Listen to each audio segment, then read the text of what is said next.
Thank you, everybody, for coming. I had a lot of conflict about what to show tonight. Peter's archive is an extended, lifelong photo essay. It's also an incredible source of informative documentary detail and an intensely personal diary in which the performances we went to were very much part of our daily life. So which of these to go with was my dilemma. I also had to contend with my own boredom in seeing only a handful of iconic images regurgitated ad nauseum, and my annoyance at how this discriminated against much of Peter's ecumenical intent and ignored whole bodies of performance material by less familiar artists. So I've tried to have it both ways. Basically, a few arbitrarily chosen events, somewhat arbitrarily chosen events, shown in some but still incomplete depth, along with a few better-known images as reference points, presented chronologically. It's going to be somewhat episodic, it's incomplete, and I hope it's not too incoherent. Think of it not as an alternative history, but as an attempt to broaden the canon. This is the first concert Peter shot in what would be, over the years, become the performance archive. I mean, he was a photographer before this. But this was New Waves in Electronic Music. It was at Cooper Union's Great Hall in 1962, February of 62. And this is Dick Higgins playing his own piece, playing a vacuum cleaner, actually, which you can see on the side. And it's called Final Solution for Con Ed. Also featured on that program were Lamont Young, Terry Jennings, and Richard Maxfield. The Higgins connection was somewhat led to our involvement in Fluxus because Dick Higgins was in Peter's brother's class at Yale. And so we actually got to talk to Dick and got into the other things later. A few months later, we were at Judson. This is downstairs in a space that I guess it was more part of what was the student house. It's a space that doesn't exist anymore. It was something called the Hall of Issues, which was run by Philip Yampolsky, who's standing there. The photographer Dave Heath is standing on the right side. It was pretty much a weekly thing that you could just present anything. Political, it was our first acquaintance with Peter Schumann and his, what became his bread and puppet theater. This is his first performance called Totentanz, which was presented by the Hall of Issues. Phyllis Yampolsky also organized some festivals, one in Woodstock and one out in the Hamptons, and the latter one we didn't go to, but this is the Woodstock one. And that was our introduction to Alan Capro's work. This is one of his more obscure happenings called Sweeping. And all of these events at that time had sort of a beat quality to them. There were a lot of poetry things going on, art things. This is sculptor Peter Farakis playing his trumpet on one of his sculptures. This is all part of the Woodstock Ergo Suits Festival. And Peter Schumann did some performances there with his puppets also. Okay, then that was all 62. I mean, there was a lot more that we did go to, but in January of 63, we went to our first Judson Dance Theater concert. The first one had been in the summer before, around the time of the Ergo Suits Festival, but we actually missed that. This is Tricia Brown and Steve Paxton. This is down in the gym. It's Lightfall. And Robert Morris and Robert Huo doing War, and they were just in these fantastic sort of assemblaged costumes battling each other. Jill Johnston, in this space you're sitting in now, that caution sign is on what was then the cross, which was right in front of the rose window in front of us. And she did some dance lectures. This is dance lecture event number 2. That's Jill on the left, the incredible verbal documentary, literary documentary of the Judson Dance Theater, the critic, and Henry Geltzeller and Red Grooms.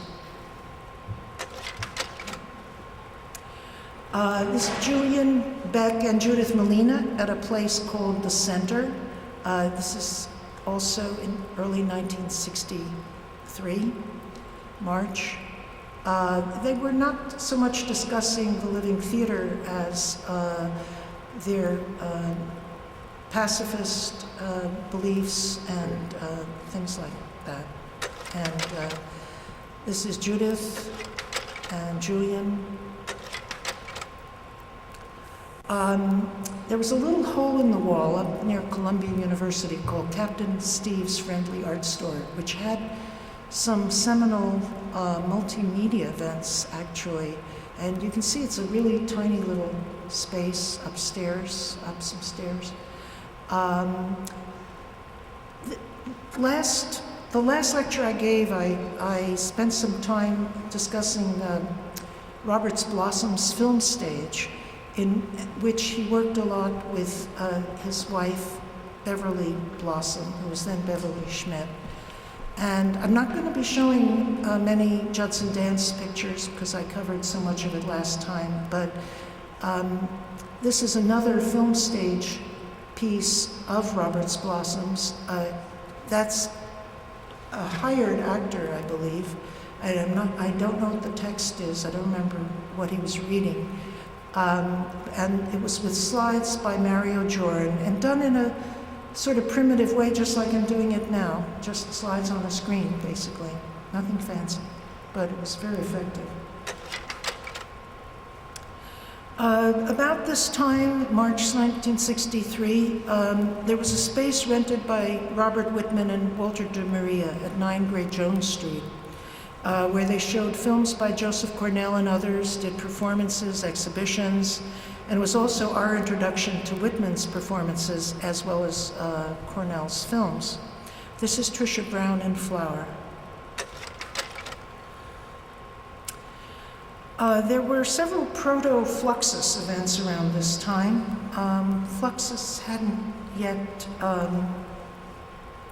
come to the United States. It was happening in Europe. And things with the name Fluxus. The people who became Fluxus were active here. This is Happenings, Events, and Advanced Musics. It was organized by Al Hansen at Douglas College in New Brunswick. This is Allison Knowles performing Ben Patterson's Solo for Dancer, in which a rope attached to a pulley near the ceiling is tied around a performer's ankle, which is followed by the performer self-hoisting herself as high as possible. And the score concludes, dance may end upon achieving ceiling, failure of a number of attempts, or exhaustion. And she did not make it to the ceiling. On the same concert, George Brecht did his 3 aqueous events, the score for which is ice, water, steam. And the water part was realized with another piece. And there were always overlapping pieces and integrated things in these concerts. It could get very confusing. But this is the water part, is drip music, which is a source of dripping water and an empty vessel are arranged so that the water falls into the vessel. Al Hansen did his Happening Parasol for Marisol that day, and he always used... Al's happenings, which were very dynamic, tend to all photograph pretty much the same way because he used lots of plastic sheeting, spray paint, toilet paper, and they were more improvised than most of the happenings that you might be familiar with by Capro and Oldenburg and people who had basically scenarios, which Al didn't seem to have any. In April, Yvonne did her evening-length piece, Yvonne Rayner, and I also showed that in the last lecture, so I'm just showing this as a reference point because Judson dance theater things were going on simultaneously with a lot of this other, or parallel, I would say, not simultaneously, with a lot of the other things I'm showing. In May of 1963, the whole month of May was the Yam Festival, organized by George Brecht and Robert Watts, and Yam is May spelled backwards. There were various Yam events outside of that month, but this was a very concrete festival with specific days and events and exhibitions. There was a very elaborate calendar of the daily activities, but a lot of them don't seem to have taken place, or maybe only one or two people showed up. They were in different parts of the city. It was also somewhat of a proto-Fluxus thing, but it included something that was happening with a lot of the performances at that time were this incredible mix of people that you could neither characterize as Fluxus or Judson Dance Theater or whatever, or even if they were part of one group, they would participate in another,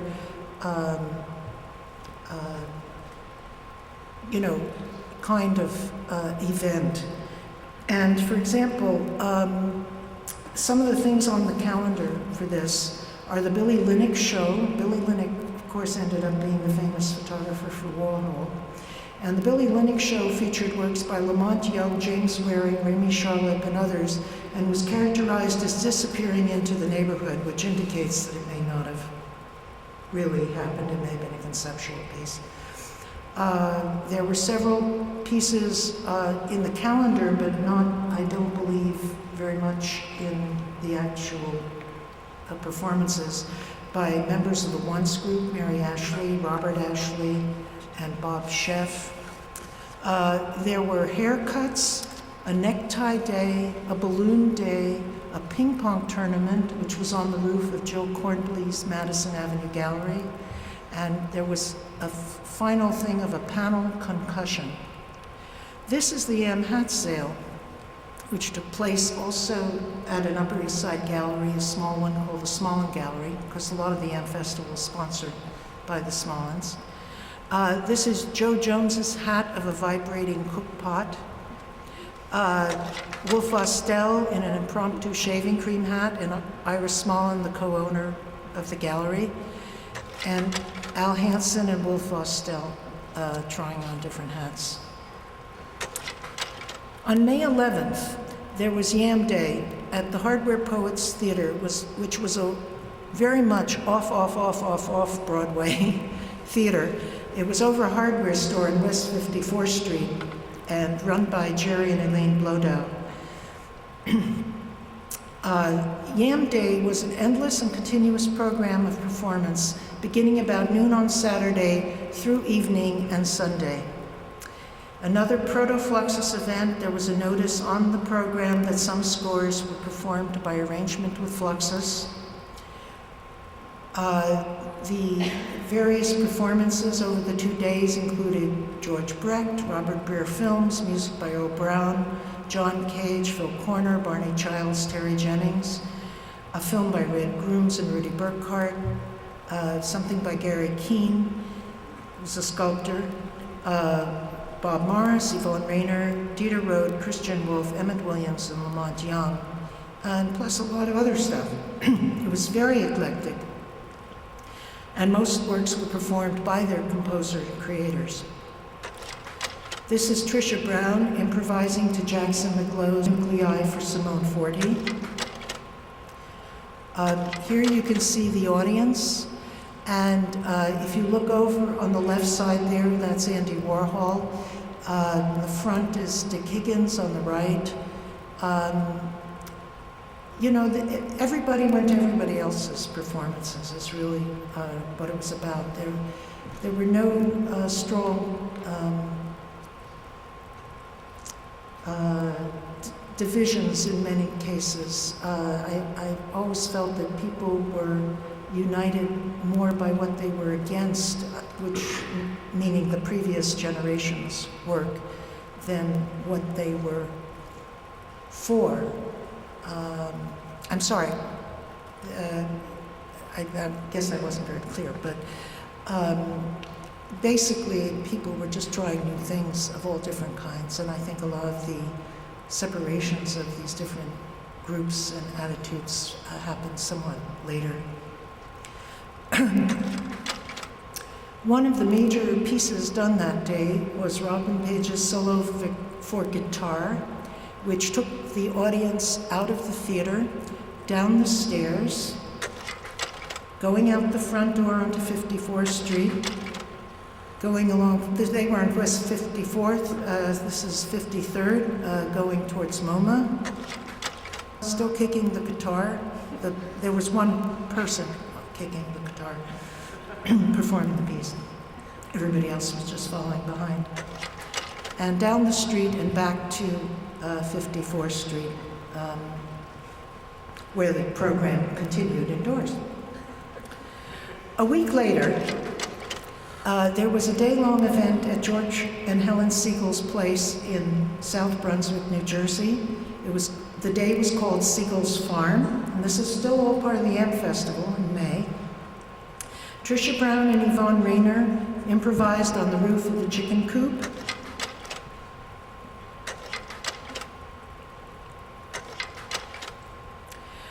There were sculpture dances, which were animated sculptures by Charles Ginniver that had people in them dancing around, going into the crowd. Dick Higgins did a piece called Snake in the Grass. And Wolf Vostell did his television décollage. Vostell called his happenings and artworks décollages. That is, quote, acts of reduction and mutation. And he contrasted them with the work of people like Capro that he considered collages, and not just in the flat sense you're used to seeing hanging on a wall. He meant by that they were constructed rather than taken apart.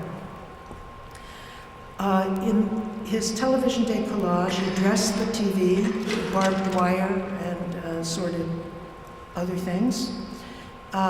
This is the way it looked. And then it was taken outside to be buried, and you can see that that was the chicken coop where Yvonne is standing on top, where she had been performing.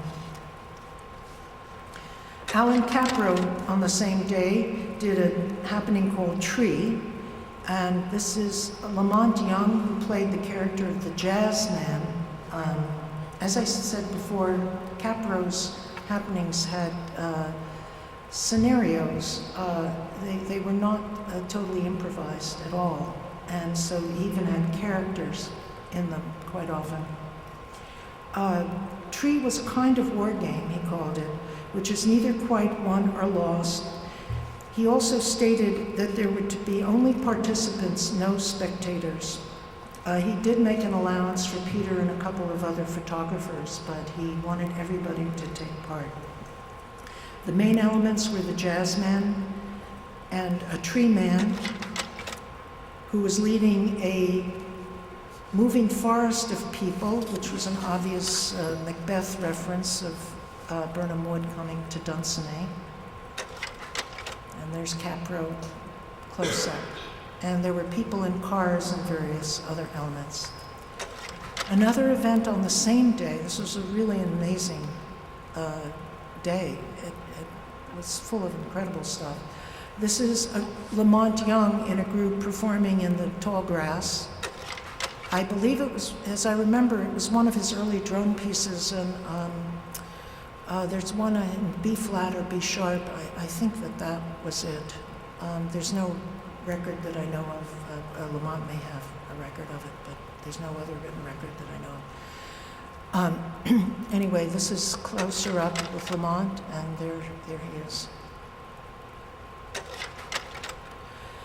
And just to show that there was a lot of other fun going on, this is on the left, Dick Bellamy, then Miles Forst, Klaus Oldenburg, and Donald Judd tussling on that day. A few months later, that was the Yam Festival, and there were a lot of other activities that I haven't shown or that we didn't even go to everything. There was no way you could go to everything. There was a show in California called Scissors Brothers Warehouse, and it was work by Bob Watts, Allison Knowles, and George Brecht. Bob on the left, Allison on the right, and George on the ground, and that's Letty Eisenhower in the middle there. They each contribute an image that was used in different ways on different paintings and products that were for sale.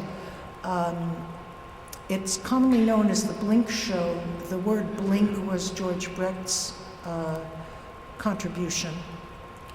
The scissors image was Allison's and referred to the title, which was based on, I believe, a real warehouse called Scissor Brothers.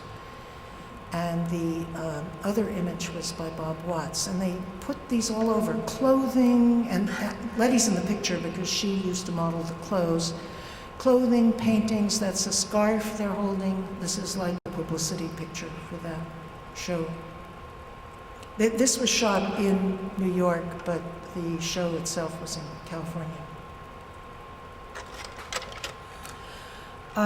Last time I very thoroughly documented the Concert of Dance number 13, which was one of the most outstanding Judson dance theaters. It was called a collaborative event.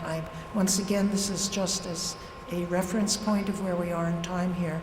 This is November 1963. Here's an overview of the concert in progress.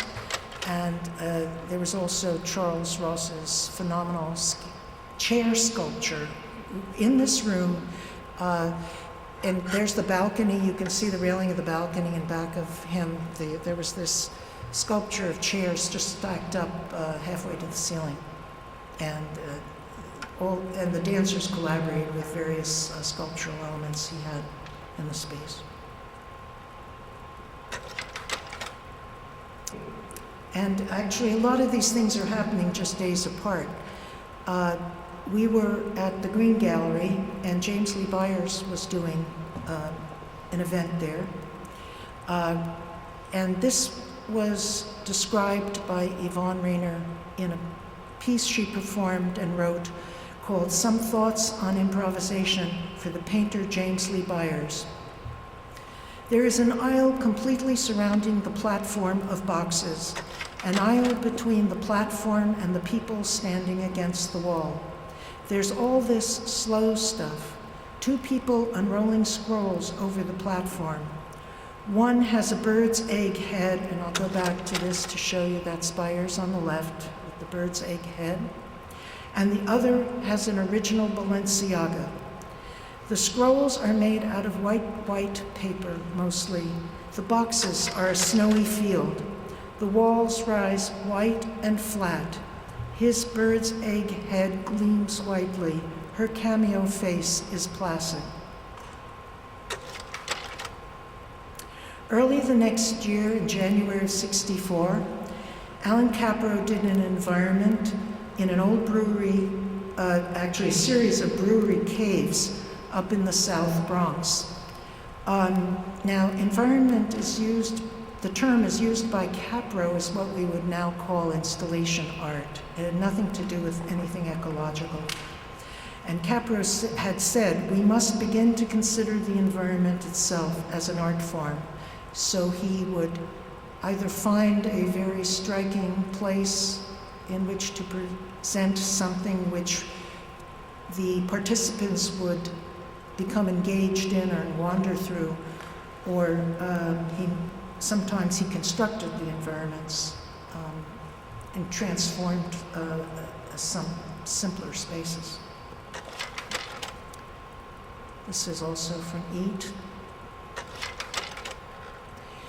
Edgar Varese was one of the idols of the musicians of that time, and there was a Varese concert at Philharmonic Hall, which is now Avery Fisher Hall, and this is him taking a bow there.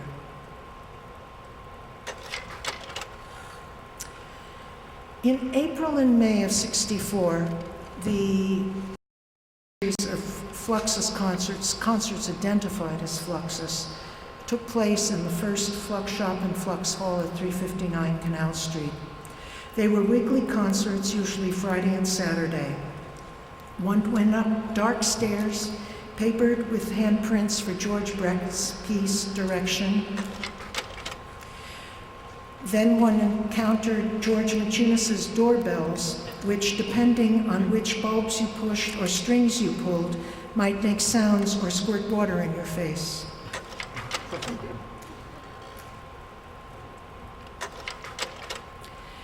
And they actually have a funny story about those doorbells. Many, many years later, that ended up being the loft of Sally Baines, the wonderful writer that you're probably all familiar with. And when she was writing her book and came to us for pictures and she mentioned her address, I said, oh my goodness, that was the first Flux Hall. And when I was describing this place at that time, she said, oh, I always wondered what all those holes next to the door were for. Anyway, you entered this vestibule, the entrance there to the loft. It was Jerry Foister's One Way, a collection of New York traffic arrows. This is an overview of the whole space. As you can see, it's quite small by today's standards for lofts. This was half the whole loft, the other half was the living space. Well, there was a section that was also the Flux Shop, which was more like the entrance hall. But Peter's standing against the back wall there, so that's the entire performance space. You couldn't fit that many people in.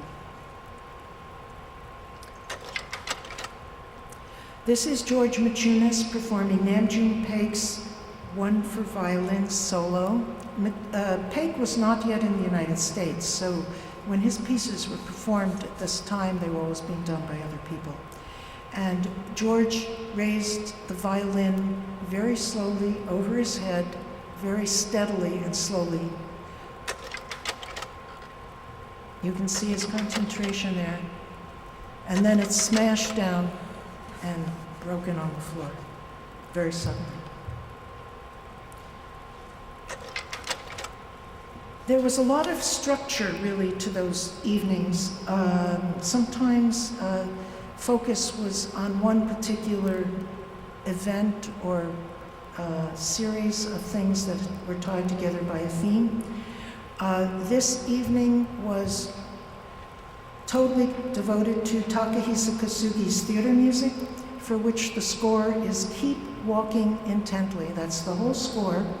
And Maciunas interpreted it by laying beautifully colored Japanese rice papers down on the ground and putting a big foam rubber pad impregnated with ink at the door, so that when you came in, you would make these prints.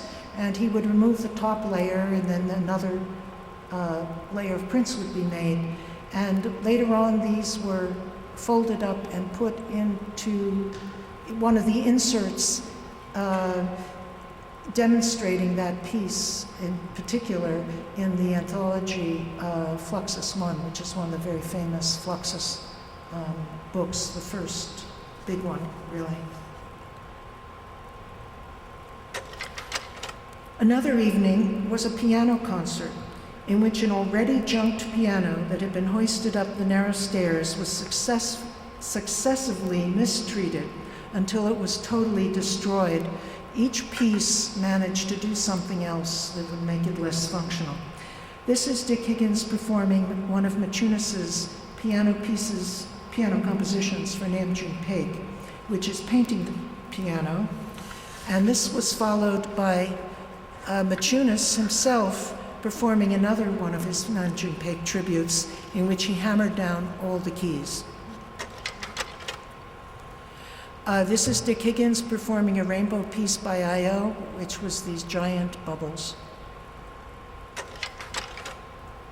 Now, while all that was going on, in the 6 weeks or so that those Fluxus concerts were going on, somewhere in the middle of that, Wolf Vostell did a piece out in an estate on Long Island.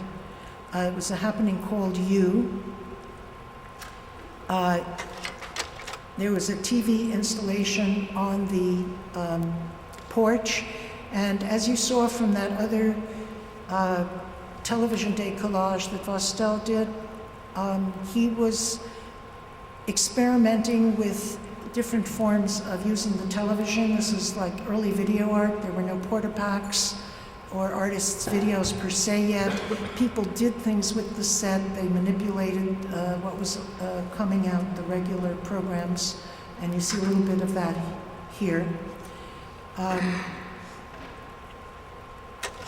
There was a water gun fight with colored water in the swimming pool.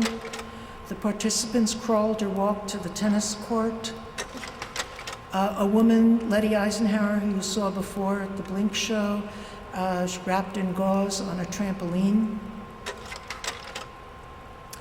And the finale of You consisted of a burning TV and red flares, and the participants in gas masks. Vostell had said that the first happening he witnessed was an air raid, and that his wartime experiences inspired his practice of deconstruction art. We're back to Judson Dance Theater briefly in April of '64. This is also during these other Fluxus concerts that were going on. As I mentioned the last time, the dance concerts incorporated a lot of input from people in other disciplines, such as particularly musicians. This is Phil Corner from Keyboard Dances is the name of the piece, playing the piano with his foot. This is a Fluxus concert in June of that year, and I'm not going to show you anything from this particular concert, but this picture is interesting because the concert was held at a fairly conventional little concert hall. It was called Weill Recital Hall. It's now called Weill Recital Hall. At that time it was called Carnegie Recital Hall, but it wasn't the big hall. It was next door to it. It's a small theater that could be hired by anybody for recitals, of course. But you'll notice here that there's not only a mezzo-soprano, there are Jewish temple services, a motivational lecture, and the Fluxus poster is down in the lower right there with all that other stuff. There was something called the Washington Square Galleries, which was a rather grandiose, multi-level commercial gallery on West Broadway. And this is, of course, well before Soho, still in 1964. This place occupied this whole fairly large building, and they showed very conventional art for the most part, but they were very adventurous in their performance programming. They had a whole series of Fluxus concerts, and this is Jill Johnston and Yvonne Rainer doing an improvisation. There were several other dance performances, Judson people and similar things like that.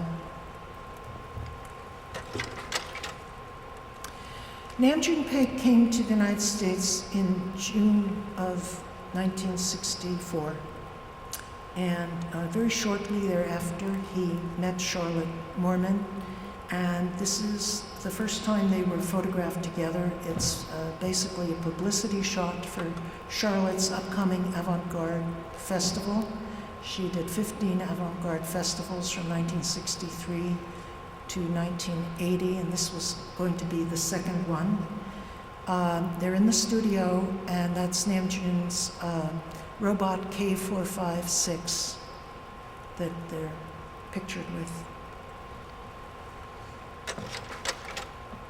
Here's the robot luring people into the concert hall. This is another conventional hall. Now, there were no alternative spaces. And of course, that's one of the reasons why Judson became the home for the Judson Dance Theater. But you could rent these little subsidiary halls fairly cheaply. And so this was another recital hall. It's across the street from Carnegie. It was called Judson Hall, which has nothing to do with the church. It's now called Cami Hall. And Charlotte's first 4 festivals were there. I'm sorry, first 3 festivals. So this is now the 2nd festival. And here she is performing Namjoon's Sonata No. 1 for adults only. Here we are inside the hall. You can see it's a rather traditional hall. That same year at her festival, they did Stockhausen's Originale, which had this all-star cast of, was directed by Alan Capro, starred Max Newhouse, Alvin Lucier, Jim Tenney, the poets Jackson McLough and Allen Ginsberg, filmmaker Robert Breer, another musician, David Bierman, Namjoon was in it, Charlotte was in it. I'm not going to show very much from that. There's a film that Peter made. He shot a lot of stills, but he also shot a film that EAI distributes, and the co-op distributes this film, EAI is video. So that was very thoroughly recorded there. This is Charlotte in that performance, hanging from the balcony. And this is a sequence from Originale of Namjoon drinking water from a shoe.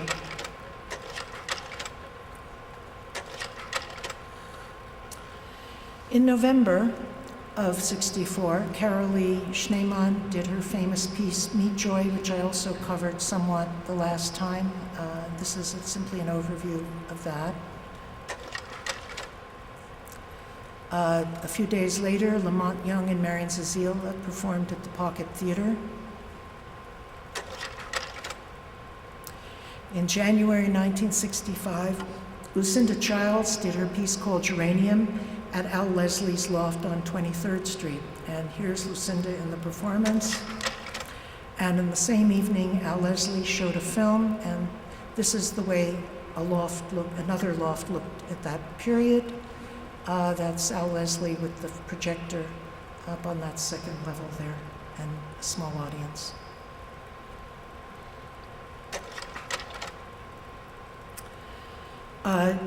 Back to Judson Dance Theater.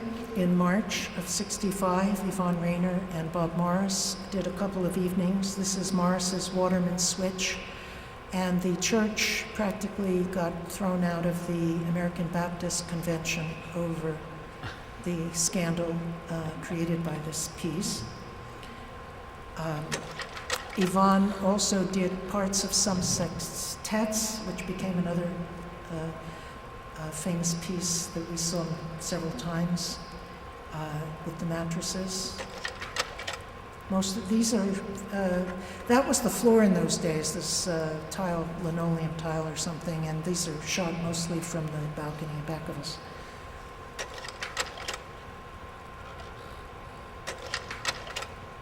And at the end of that performance, kids in the audience swarmed all over the mattresses, and Peter tended to put on all kinds of incidental, ambient things, audiences and whatever would be at the end of the roll. Family pictures might be at the end of the roll. He was catching a lot of other stuff there. As I said, there were no alternative spaces, and people occasionally, this is an early example of somebody going outside of the traditional environments to do a performance. Sunnyside Garden was a ballroom and wrestling arena in Queens. I think it was there until fairly recently. I remember reading something about it in the past couple of years that it had finally, maybe it's a condo or something by now, but Anyway, so Dick rented it and did as an evening of, actually, when I say an evening, sometimes it was done 2 evenings in a row, but there were several pieces on one evening and then it was repeated. His pieces were called The Tart, which was a group piece with a lot of props by Io, and the dice were silkscreened by Alison Knowles. A very good friend of his was a very illustrious off-Broadway actress named Florence Tarlow. She's a marvelous actress. He wrote this piece for her. It's called Solo for Florence and Orchestra. The orchestra is there under the sheets, and all the props are under the sheets, and it's got several pages of very elaborate instructions about what she's supposed to do. Dick at that time was not always writing those nice short fluxus pieces you think of. Some of them were quite extended pieces. For just the instructions would be extended and very complex. The Tart, the previous piece I showed you, was 36 actions and 30 short speeches with very elaborate instructions that the performers could choose or randomize the various combinations. And the third piece on the program was called Celestials, and this is Meredith Monk and Al Hansen in that piece, in the boxing ring.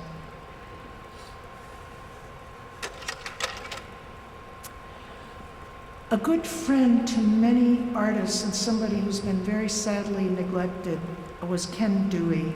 Ken died at a young age in 1972, and I'll be saying more about that in the next presentation I give. But he had an incredible influence in, of all places, Scandinavia. He had spent a lot of time out of the United States presenting various happenings like pieces. He called it action theater, which was more of a European type term, that actions and actionism were the European term mostly for happenings, what we called happenings. And Ken came out of a theater background. His grandfather had been the founder of the Goodman Theater in Chicago. And Ken was in California. He worked with Ann Halpern at one period. He finally came back to New York in 1965, worked with Carolee Schneemann and Deborah Hay was in a couple of their pieces. And on March 7th, the police in Selma, Alabama, had attacked the civil rights marchers. And 2 weeks later, Ken was one of thousands of people from around the country who flew down to Selma to march on the Montgomery State Capitol. When he came back to New York, he created a piece called Without and Within. It was at the Palm Gardens, which was a dance club over on West 52nd Street, near Times Square. It had references to the civil rights struggle in Vietnam, and in fact it was subtitled An Action Theater Event to Mark the Passing of Confederate Memorial Day. The happening was divided into 3 parts. One called Space, which was a historical and architectural exploration of the auditorium by the performers, and that would have seemed to have been Anna Halpern's influence, I think, on that. Time was the second section, in which there was a collage of racial and military images unfolding on stage. And this is part of the third segment called Motion, which was an audience participation section with a tug of war used first as a straightforward game, then as a ritual, and finally as an ecstatic dance, which was the climax. This is Jill Clayburgh, the actress who was then not known at all. Because of his background, Ken had a lot of theater connections. Robert De Niro was in this piece, but that's not all necessarily through Ken's theater connections either, because De Niro's father, also named Robert De Niro Sr., was a very well-known painter from the previous generation, and so they were really on the scene here.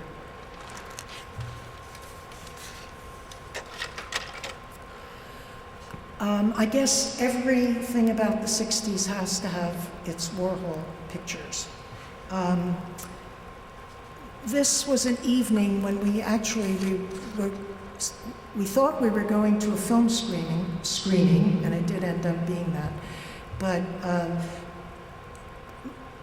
basically everything started like 3 hours late, and we were never on to the party scene, so we weren't staying till 2 or 3 in the morning. This gives you a good idea of the sort of louche atmosphere that, of everybody just hanging around, waiting at that point. It was a Marie Menken film that was being premiered. Here it is after the film actually started. And this is Marie Menken herself preparing for it.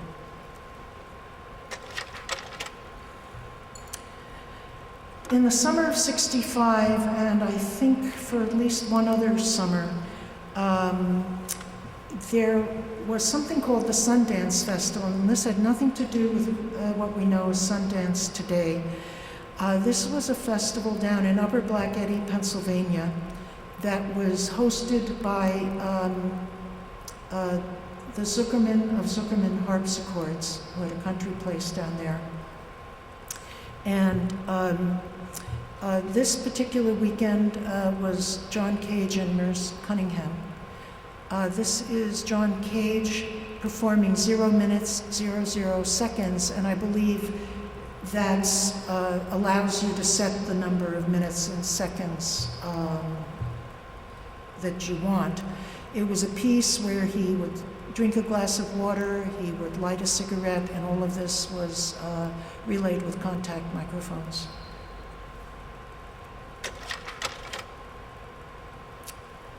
In August of 1965,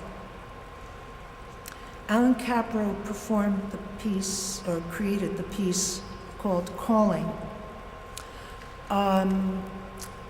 In the city, people stand on street corners and wait. For each of them, a car pulls up. The person gets in, they drive off. During the trip, the person is wrapped in aluminum foil.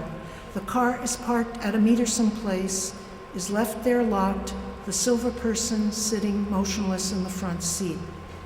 This is Jean-Claude Christo being wrapped in aluminum foil. They were simultaneously on other streets someplace. Somebody else was going through the same experience in another car. The silver person then was left in the car, locked. Somebody else came along and got in the car, and the silver person was unwrapped and wrapped again in cloth. And actually the scenario says that then that person is supposed to be dumped in a garbage can, in a trash can, but I think it just must have seemed unacceptable, or that maybe they couldn't find a trash can or something that wasn't full of garbage. So anyway, Jean-Claude was left in this garage, and then she was picked up again by another car, taken to Grand Central Station, where they carried her through the station and deposited the information booth along with the other bodies that had been wrapped in the other locations. The three wrapped figures call out to each other. They manage to unwrap themselves. They leave the area, and then they go to phone booths and call certain phone numbers until there's an answer, and that's the end of the piece. The next day, there were additional events that Peter photographed out in the countryside, but I'm not showing that section tonight. Now, once again, this is an avant-garde festival of Charlotte's. This is also in August, going into October of '65. It's the last festival she did in that proscenium Hall, Judson Hall on 57th. And I was telling you how, things were very mixed up, and everybody participated in different group events and whatever. People with what you might consider, who you might consider had different aesthetic concerns. And just to give you an example of that, in this particular festival in 1965, there was an evening of Nam June Paik's action music. There was an evening devoted to Eric Satie, one devoted to electronic music. There was a dance evening, a film evening, a poetry evening, a jazz evening, and at one point there was an evening with Cage's theater piece and a Capro happening push and pull together on one program. And another evening was devoted to Jackson McLow's The Pronouns, and that was also paired with the Cage theater piece, which appeared in tandem several times during the run of the festival. This is Yvonne Rayner, 3 set teaspoons. Capro's push and pull. This involved bringing a lot of furniture and detritus from the street, whatever you could find, into the concert hall. And there was this line of people carrying all this rubbish standing outside, and it did cause some consternation from the police. This is Meredith Monk during the evening when a group of the dancers and other non-dancers also, she organized it though, they were interpreting Jackson McLow's The Pronouns, a collection of dances for the dancers. Here she's got a blackboard that she's wheeling around and says, "Will everyone please look under his chair?"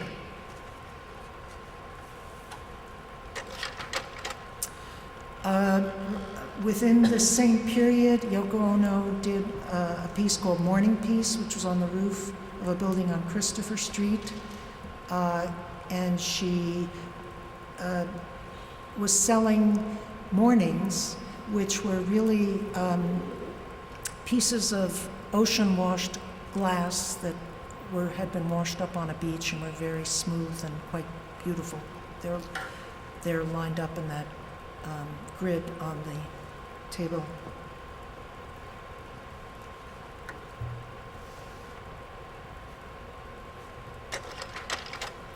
Just a few days after that, and you can see we were just going from one place to another, we went out to Ann Arbor, Michigan, to the Once Again Festival, which was on the roof of a parking garage. The Once group was a very important and wonderful group, and they worked mostly in Ann Arbor. We also later went to see them when they did something in Boston. They did a couple of things in New York. The people involved in the Once group were Robert Ashley, Gordon Luma, Ann Ware, Mary Ashley, Milton Cohn, Joseph Ware, a few other people. George Magnapelli was part of that group and ran a film festival also. I'm showing you this to lead you into the piece that they performed as part of the Once Again Festival. The festival included one evening of the Judson people. It included a Cage piece on another evening. This is the structure they built on the garage roof where the performance was to take place. This is obviously before it, and it'll give you a better idea of what's happening in the next pictures. On this structure, which became a screen as well as a performance area with all these nooks and crannies and things that there were like drawers that pulled out and doors that opened and things. They projected a Fred Astaire and Ginger Rogers film, and so all these other things were interruptions of the film, basically, and the film was being played on these other actions as they happened also.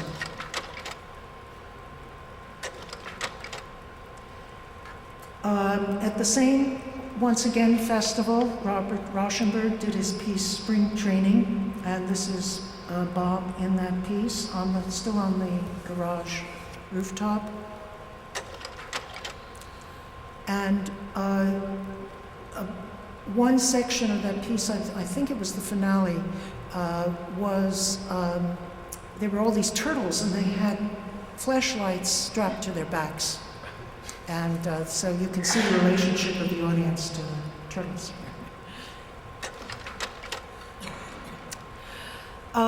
There was a second Fluxus Orchestra concert a year after the first one. We're now in September of 1965. It was at the same Carnegie Recital Hall as the other one, but this is at a rehearsal. And it's the Flux Orchestra performing George Brecht's Symphony No. 3. Now the score for that is on the floor. That's the whole score. The conductor was Lamont Young. Here is the orchestra poised to play. This was one of the concerts where George Maciunas put an ad in the Village Voice that he wanted musicians and no experience, no skill necessary. And so there was a combination of real musicians and people who couldn't play anything. And there they're poised. At the signal from the conductor, the orchestra falls on the floor. En masse. There was also a series of Fluxus-type performances, mostly, although it was also another one of these things that had a lot of mixed kinds of events involved in it, at the Café Au Go-Go, which was the famous place where Lenny Bruce performed and was generally more like a club. But Monday nights were dark there, and they allowed all this other stuff to be done. So this is where Charlotte Moorman and Nam June Paik did John Cage's piece, 26 minutes, 1.1499 seconds for a string player. And Charlotte always referred to this version with Paik's nude back as the human cello. And then this was also the night, October 4th, 1965, the night of the day that Nam June had run out and bought one of the first portable videos, cameras that had just come out on the market. And his intention was to photograph the Pope as the first example of video art, I guess. And it didn't quite work, and he faked it that evening. This is him faking it, basically. That is the Pope, but it was actually, in this case, a rerun on the newscast, because whatever happened, the other thing hadn't worked. Maybe he didn't know how to use the camera yet or something. In November and December of 1965, there was the Expanded Cinema Festival at the Filmmakers Cinematheque. There were different programs every night, a wide range of projected media and performances using light. There was psychedelic work from USCO, real-time film by Andy Warhol, a happening by Klaus Oldenburg, all kinds of things. Now, this is a piece by Ken Dewey, and this is not the slide I meant to show, unfortunately, because it doesn't show you the multimedia aspect of this. It was a piece that Ken did with Terry Riley called Sames, and was described by critic David Borden as a theme and variations on brides stripped of any nuptial associations. Another evening was a theater piece by Robert Rauschenberg. This is Deborah Hay in that. The piece was called Map Room 2. This is Alex Hay and Steve Paxton in Map Room 2. And this is Rauschenberg wearing these shoes that were made by Armand, and this light that he's carrying, I don't remember the exact thing about it, but it was something that he could, when he picked it up, it was wireless and it lit up. I can't remember how he did it, but this is all Matt wrote to him. On November 26th, we were invited to a film shooting by Ed M. Schwiller of a film he was making for the USIA, which was the United States Information Agency. And at that time, the USIA was trying particularly hard to promote American culture, sort of as a propaganda thing during the Vietnam War. Yvonne was doing what we now know as Trio A, but at that time it had no title that I know of and hadn't actually been officially premiered yet.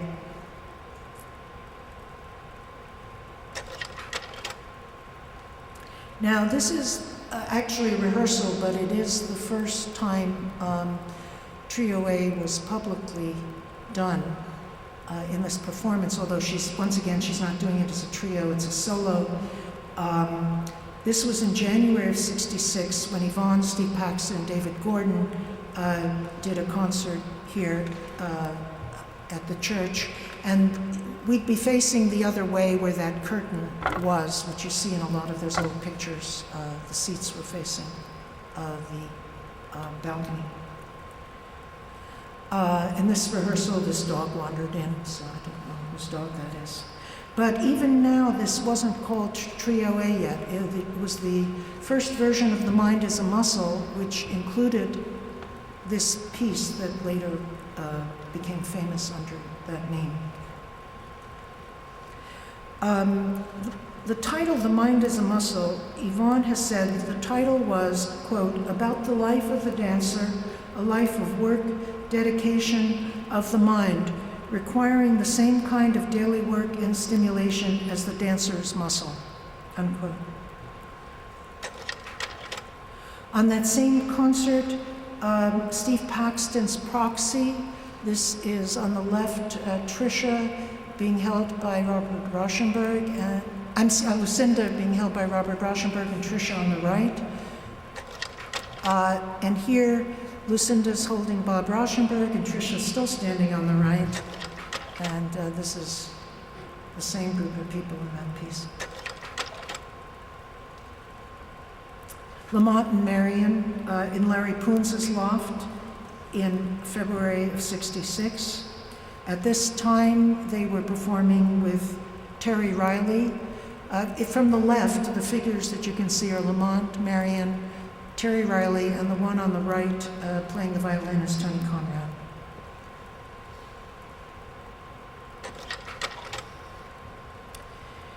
In April of 1966, we went down to Washington, D.C. for the Now Festival. Many of the performances down there, which there were Judson people, this is Rauschenberg's Linoleum, which was another theater piece he did. There were a whole series of different kinds of performances. Most of them were done in this very vast skating rink. Here's another picture of, this is Steve Paxton in Linoleum also. The sculptures in that arched piece is a sculpture by Robert Breer that was a mechanized piece that was slowly moving around the space. There were several of those. In that same venue, this is Nico and the Velvet Underground.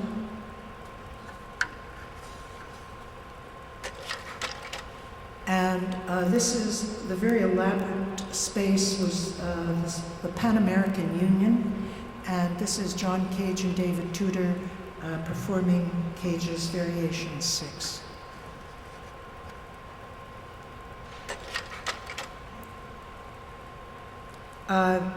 Here we are with another performance of Trio A in a few months after that, in '66. In June of '66, there was a high red center flux clinic George Maciunas rented an actual room in the Waldorf Astoria Hotel and announced this place where you could go and have all these weird medical tests done on you, or, nothing too intrusive, but everybody wearing lab coats. It was a little formal. This is Bob Watts measuring Takehisa Kasugi's tongue. It was one of the types of data that was collected. You could get the volume of your head by seeing how much water would be displaced in a bucket full of water, and then it was measured.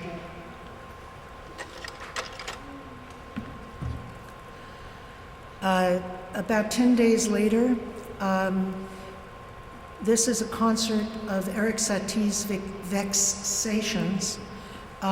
This is taking place in the house of Dick Higgins and Allison Knowles on West 22nd Street. At that time, Dick, a year before, had started his famous press, the Something Else Press. I was the editor there at the time. And he then opened a gallery in his townhouse.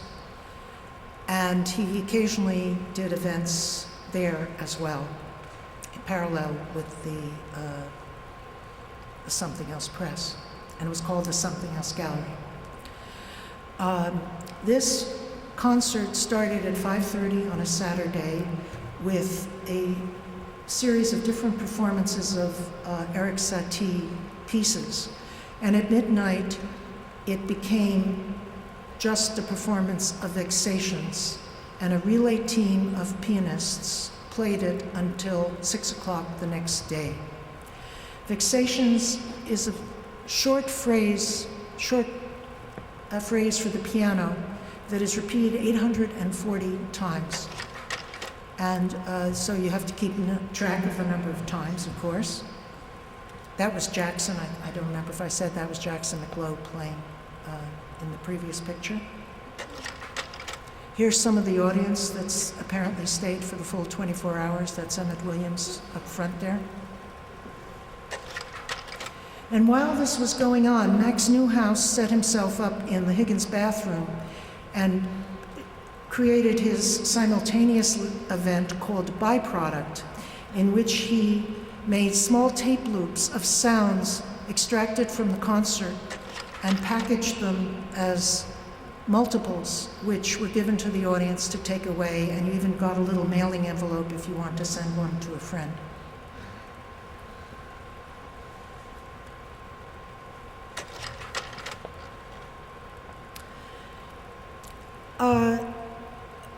Within a day or so of that, Alan Capro did a happening called Self-Service. It took place in 3 cities, New York, Los Angeles, and Boston, over the summer of '66, but in New York it was done at this particular time. Each venue had a different choice of activities that could be performed during that time, and this is one of those pieces where Alan had no spectators. Everybody who was involved, it was a small piece, and everybody had to be a participant, just almost by the definition of the way the pieces were structured. One of the New York options, this is the one I'm going to show you, was, in Alan's words, as he put it in the scenario, on the shoulder of a stretch of highway, a fancy banquet table laid out, food in the plates, money in the saucers, everything left there. So we set up this banquet and we walked away. Just left it there out in New Jersey.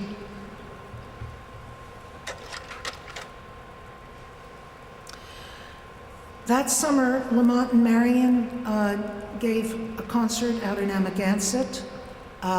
This is a picture of the tent they were in. It was quite a beautiful setting, as you can see. And Peter was always, as I said before, seeing things around the performance that intrigued him, and he had always been very interested in signage and language. There's a lot of that unrelated to performances in his complete archive, which really includes more than the performances. And here is the exit sign at that tent that he liked. I love this picture. Over a weekend in August of '66, Alan Capro, along with Charles Fraser, Gordon Hyatt, and Mordecai Gerstein, did a very, very elaborate piece called Gas in the Hamptons and the other parts of the South Fork of Long Island. Started on a Friday and went through Sunday. This started in Southampton with a parade of weather balloons and steel barrels. Capro was the neutron kid in the parade, and he's traveling on a hovercraft by the sculptor Charles Fraser. And here you can see the other hovercraft, which had Carol Hyatt as a character called Liquid Hips. That afternoon, everybody went to Amagansett Coast Guard Beach, where this is the sculptor Charles Fraser himself, and there was a raising of an inflatable skyscraper on the beach.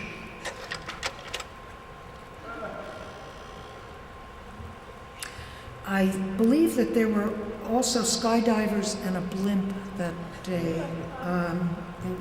They're in the instructions, and I haven't actually looked to see if there are any pictures. There are none in the color slides, I know that, but there's some black and white. The next morning, everybody took a ferry boat, and real nurses, greeted the ferry boat, and then were seen on a highway as people drove by.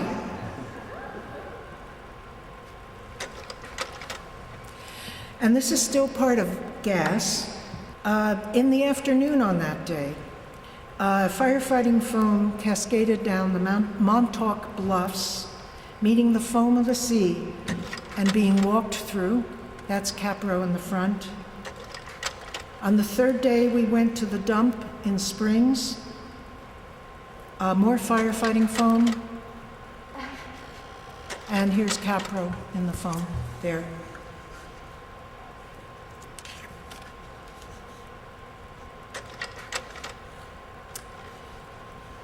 September 9th, 1966 was Charlotte's first avant-garde festival outside of a concert hall. It was the fourth festival itself.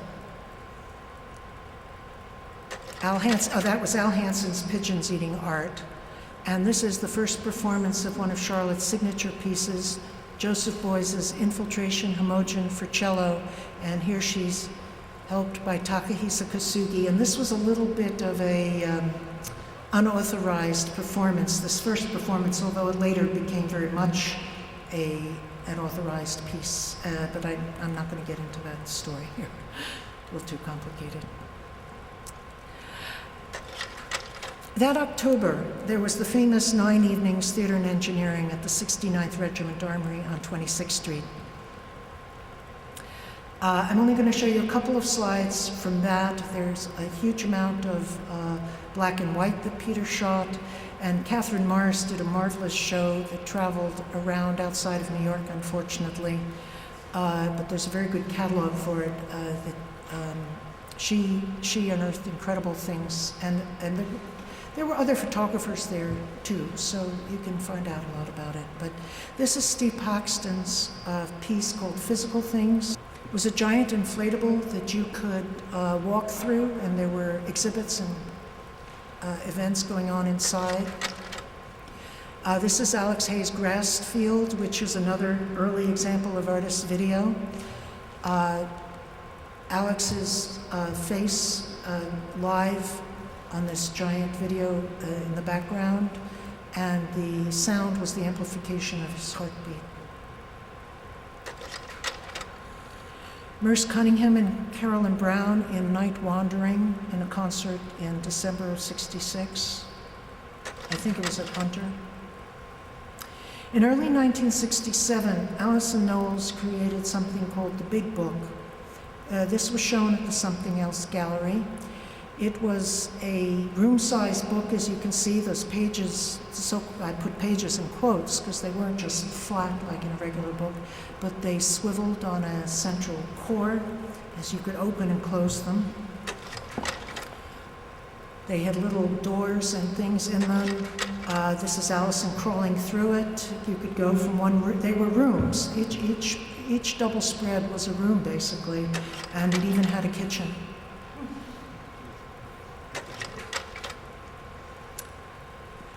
In February of '67, a few weeks later, Nam June premiered Opera Sextronique, performed by Charlotte Moorman, the famous topless cellist piece. Here's Charlotte in performance, and Charlotte being arrested afterwards.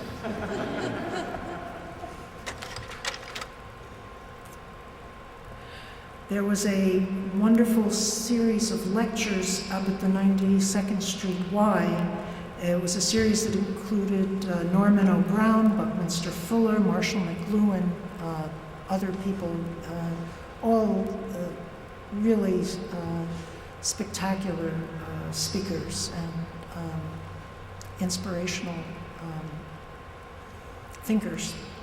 And Merce Cunningham, well, this was a lecture, but he actually did a dance for his lecture, and it was a stroboscopic dance. So.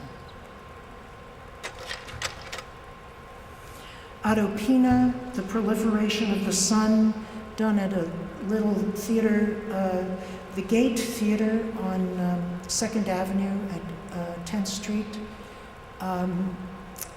It was taken over at one time for things organized by Aldo Tambolini, who became a video artist. And it was called at that point the Blackgate Theater. And Otto, the artist of Zero, there's a wonderful show down at Scrony, Westwater now, of the Zero group. He had come from Germany, and he was subsequently living here full-time. And this is The Proliferation of the Sun, that's Otto. And he projected these incredible hand-colored slides in the space.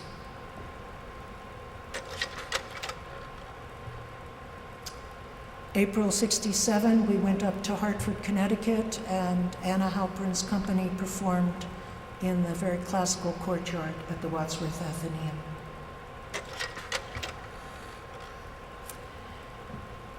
A group of poets, artists, dancers started presenting performances.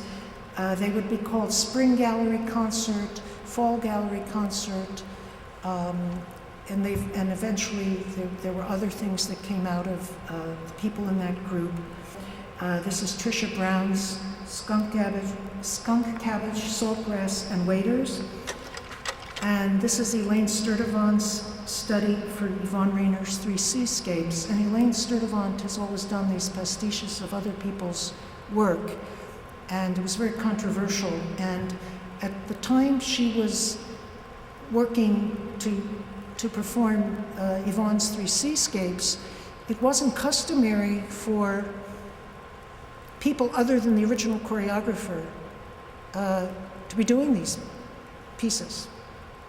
Although certainly, as we can see by Trio A, it's become something that Yvonne encourages people to do. But at that time, these things were a lot more controversial.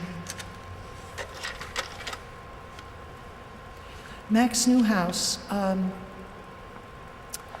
fan music, sound installation on the roofs of 4 adjoining New York City buildings. And so they were fans, and I believe that the sound was just the amplification of the fans going around. I'm not 100% sure of that. Simone Forti, this was one of those, I think it was the Fall Gallery Concert, although it was in November, but it was one of that series of different concerts I was telling you about. This is in the School of Visual Arts Amphitheater, and it's in November of 1967. It's Simone's piece called Slantboard. Interestingly enough, Simone, who was one of the most illustrious people in that early dance group, we had never seen any of her pieces because we didn't get involved in things until 1962, and she had been doing things since the 50s, what she called her dance constructions. And then she took this hiatus where she sometimes performed in Robert Whitman's pieces, but she wasn't doing her own dance work. So it was almost 10 years after she started that Peter and I first got to see her, and this was the evening. It's a wood ramp, 8 feet square, inclined at a 45-degree angle, and hanging from it are ropes which are knotted every 12 inches. 3 or 4 people keep moving from top to bottom and side to side in an unhurried, continuous manner for the duration of the piece, which was usually about 10 minutes. The Museum of Contemporary Crafts, which is now known as the Museum of Art and Design, used to be on 53rd Street, but it was actually originally on 53rd Street on the side that MoMA's on, not the side that most of you have probably seen it on. They had a show called Made with Paper in November of 1967, and James Lee Byers was hired to do the opening event. It's a paper man that took over most of the street. He was made out of a paper called Dissolvo, which reacted to water. So they rolled this giant figure out on the street. The sanitation trucks came and hosed it down, and it disappeared. And this is cleaning up.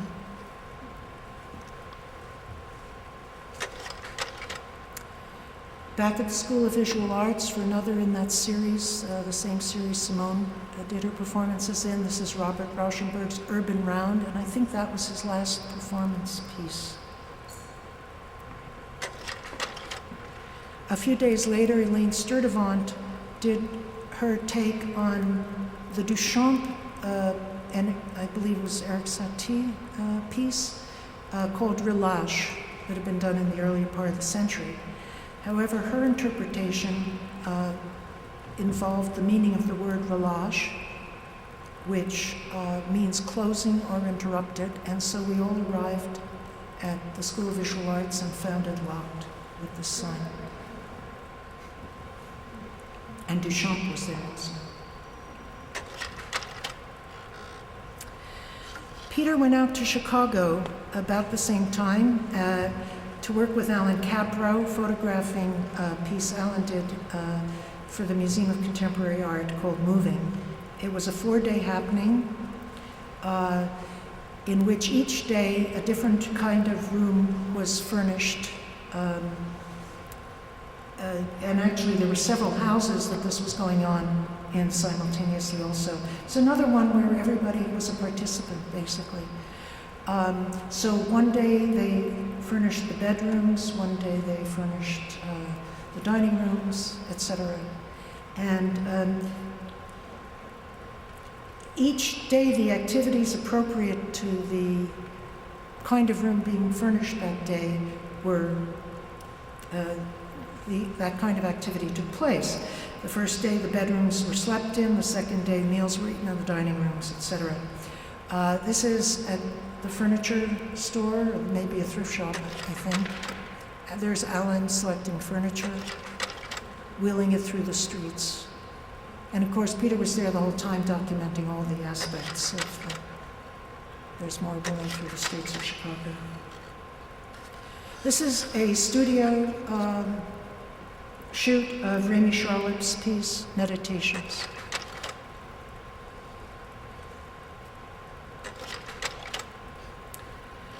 The USCO group, that stood for Us Company. In Garnerville, New York, they built a tabernacle. That's on the left Gerd Stern, and on the right Michael Callahan, who were the leaders of USCO. And this was what Alan Capro would have called an environment, or what we would call nowadays an installation.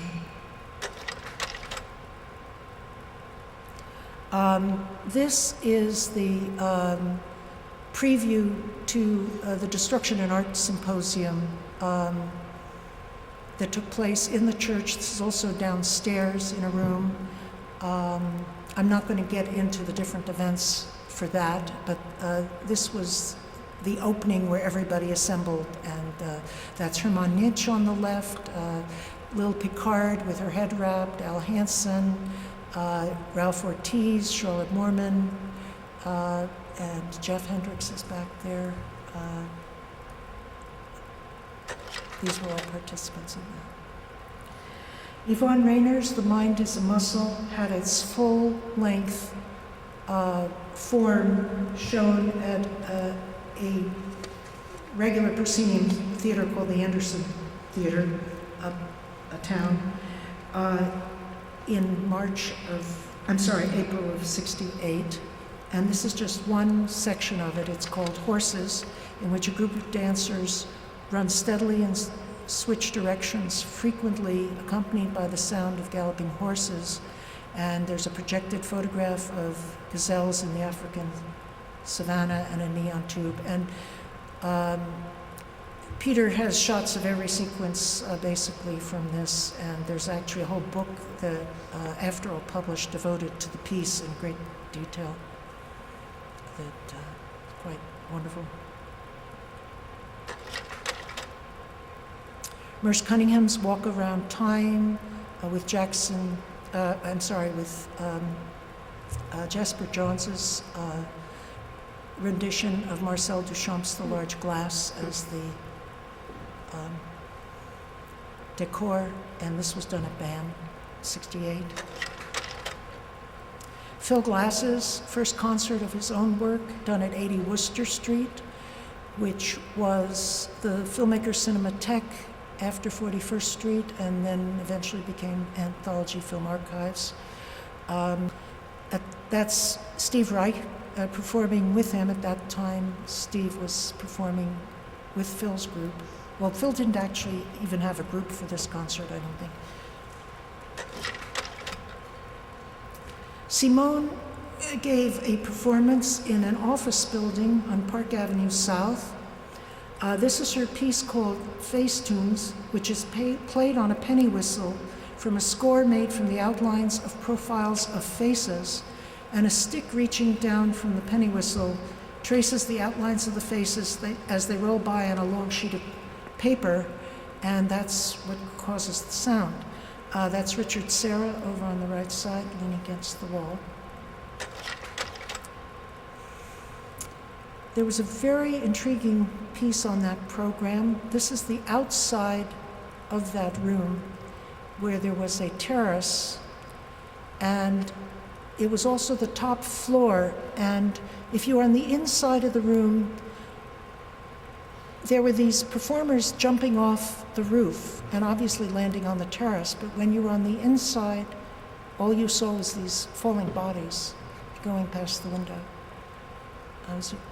It has a lot more resonance, I'm afraid, for us now, in a different way. Charlotte performing Takahisa Kasugi's chamber music.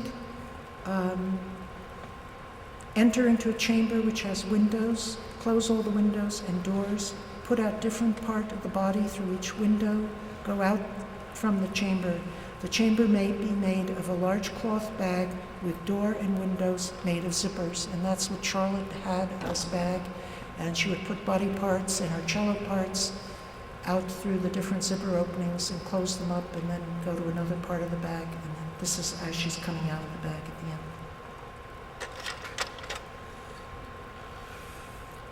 In 1968, the New York State Council commissioned a group, various artists, that wasn't a group, but they commissioned a lot of individual artists to do something called Intermedia 68, which was an acknowledgement really of the use of intermedia and multimedia that, of course, was accelerating at this time.